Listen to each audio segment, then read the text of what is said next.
America के सामने हम क्या लैक करते हैं?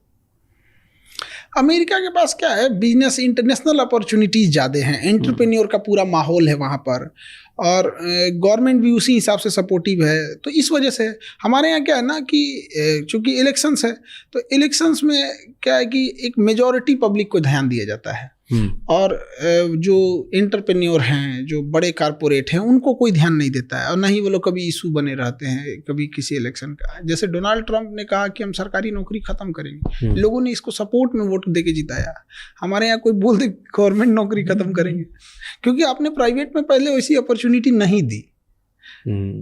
तो आप कोई एक पैर पे बैसाखी लेके चल रहा है, तो उसका पहले पैर ठीक कर दीजिए, उसके बाद कहिए हम तुम्हारी बैसाखी छीन लेंगे।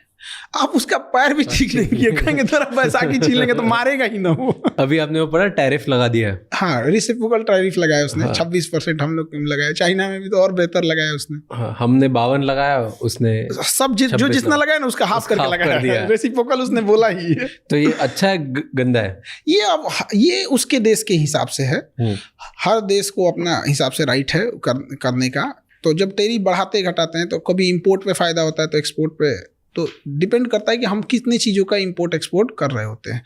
और इंडिया का है तो इंडिया में भी भाई हर देश के साथ अलग अलग टैरिफ है। इंडिया को तो चाइना पे और लगाना चाहिए। हम लोग का ट्रेड बैलेंस बहुत खराब है चाइना के से, बहुत ही डूब रहे हैं हम लोग यहाँ पे। तो वही तो कहते हैं कि दुश्मनी कर कहाँ रहे हैं हम लोग चाइना से, नहीं कर पा रहे हैं, मजबूरी है। क्योंकि अगर आज कौन सा घर है जहाँ चाइनीज सामान नहीं है, और बहुत बिजनेसेस है इंडिया में जो चाइना की वजह से चल रहे हैं और यहाँ पैसे कमा रहे हैं। बिल्कुल। तो चाइना से जो चीज़ें चाइना में मिलती है ना, एग्जैक्ट वही चीज़ें वियतनाम में भी मिलती है, एग्जैक्ट सेम प्राइस पे, सब कुछ सेम पे। हमको ये नहीं समझ में आता है कि इंडिया वियतनाम से प्रीफर करे।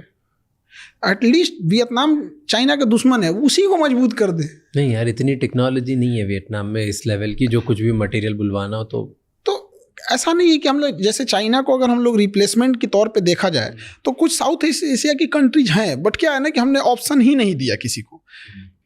जब आप ऑप्शन नहीं देंगे तो अपडेट नहीं होगा, मार्केट नहीं होगी। किसी होटल में कस्टमर ही कम आएंगे तो कितनी वेराइटीज रखेगा।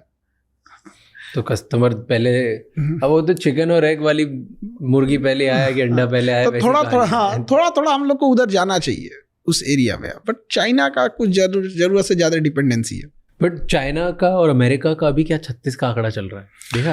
हाँ, दोनों अपने अपने, वो एक सुपर पावर बना हुआ है, इसका कहना है हम बनेंगे, तो टसल है भयंकर।